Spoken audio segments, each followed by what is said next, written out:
파시즘, 이 단어만 들어도 뭔가 좀 무겁죠? 그냥 나쁜 거, 절대악, 이렇게만 생각하기 쉬운데요. 근데 과연 그게 다일까요?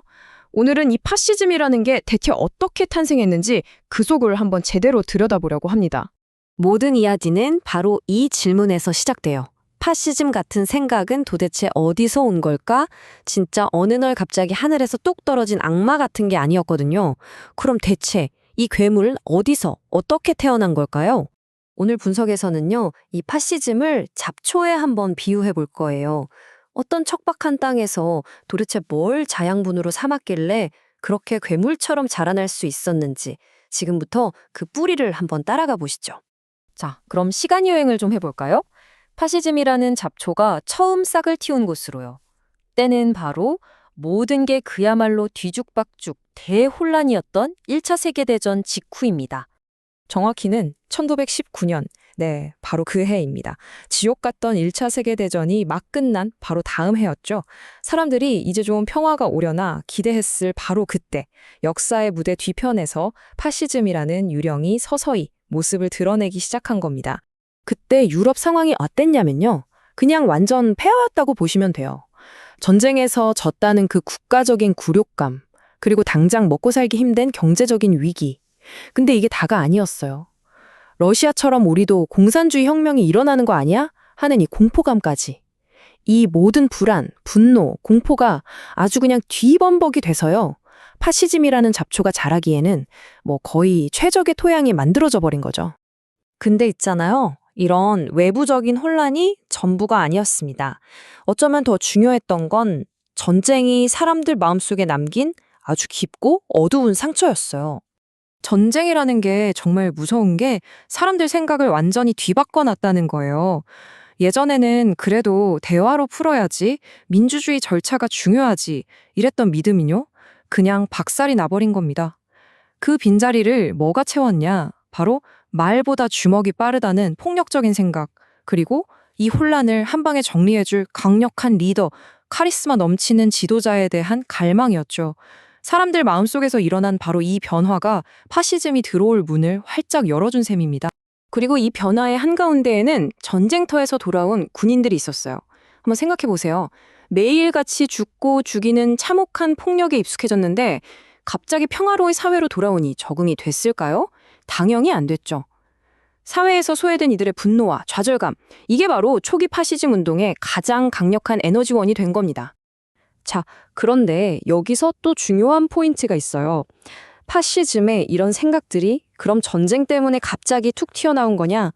꼭 그렇지만은 않다는 겁니다.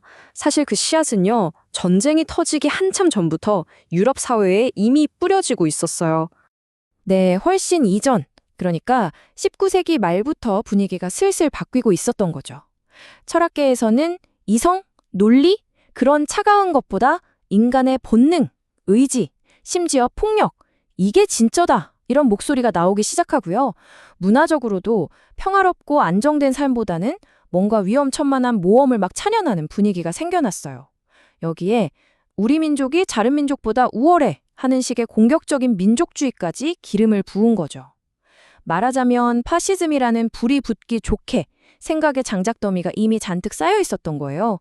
거기에 1차 세계대전이라는 불꽃이 딱 떨어진 거고요. 하지만 이런 사상적인 배경이나 사회 분위기만 있다고 해서 파시즘이 바로 권력을 잡을 수 있는 건 아니었어요. 결정적으로 정치판이 딱 맞아떨어지는 어떤 조건을 갖춰야만 했습니다. 그렇다면 파시즘이 성공하기 위한 필승 조건 세 가지는 과연 무엇이었을까요? 저자는 이 세 가지 조건이 완벽하게 맞아떨어져야 한다고 봤어요. 자, 첫째, 파시스트들이 선동하고 표를 얻을 수 있는 대중정치라는 판이 깔려 있어야 하고요.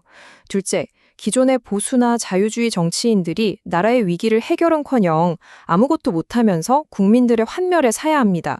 그리고 마지막, 셋째, 이게 정말 결정적인데요. 사회주의 세력이 너무 커져서 기존의 부자들, 기득권층이 이러다 다 뺏기겠다 하고 겁을 먹어야 해요. 그래서 저 과격한 사회주의자들보단 차라리 파시스트가 낫지 하면서 그들과 손을 잡게 되는 거죠. 이 세 가지 조건, 이 삼박자가 딱딱 맞아떨어지면서 역사의 비극이 시작된 겁니다. 그러면 도대체 어떤 사람들이 이런 위험천만한 운동에 매력을 느끼고 빠져들었던 걸까요? 이게 참 의외인데요. 정말 온갖 종류의 사람들이 파시즘의 깃발 아래로 모여들었어요. 전쟁터에서 돌아와 전우회를 그리워하던 젊은 군인들은 물론이고요. 경제 위기로 가게 문 닫게 생긴 자영업자들, 또 세상이 내 재능을 몰라준다고 불만에 가득 찼던 지식인이나 예술가들까지. 공통점이 있다면 바로 이거예요. 기존 사회가 나를 실패하게 만들었다. 나는 이 사회의 낙오자다라고 느끼던 사람들이었던 거죠. 파시즘은 바로 그런 사람들의 귀에 아주 달콤한 약속을 속삭였습니다.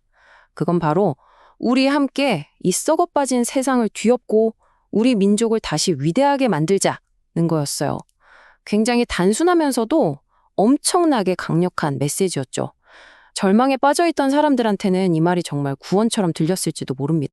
자, 그런데 여기서 이야기가 아주 흥미로운 방향으로 흘러갑니다. 일종의 반전이랄까요? 권력이라는 달콤한 과실을 맛보기 시작하면서 파시즘이 자기 자신을 배신하기 시작했다는 겁니다. 처음에 파시즘이 내걸었던 구호는 굉장히 급진적이었어요. 기득권 타파, 부자들 공격, 거의 사회를 밑바닥부터 뒤집어 엎는 혁명을 하겠다는 것처럼 보였죠. 하지만 그 혁명적인 구호는요, 권력이라는 현실 앞에서 그냥 흔적도 없이 사라져버렸습니다. 결국 그들은 자신들이 그렇게 비난하고 타도하겠다던 바로 그 부자들, 그 엘리트 기득권층과 뒤에서 손을 잡아요. 혁명가의 가면을 벗어 던지고 권력을 유지하기 위한 하수인이 되는 길을 선택한 겁니다. 정말 아이러니하죠? 자, 이렇게 쭉 살펴보니 어떠신가요? 결국 파시즘이라는 건 어떤 특별한 악마가 아니었던 겁니다. 오히려 민주주의라는 우리의 정원이 제대로 관리되지 않을 때, 그리고 사회의 불안과 분노, 소외감 같은 독초가 마구 자라날 때 언제든 다시 고개를 들 수 있는 그런 끈질긴 잡초 같은 거였죠. 마지막으로 이 질문을 여러분께 던지면서 오늘 이야기를 마무리할까 합니다. 지금 우리가 살고 있는 이 사회는 과연 그 잡초로부터 정말 안전하다고 자신 있게 말할 수 있을까요?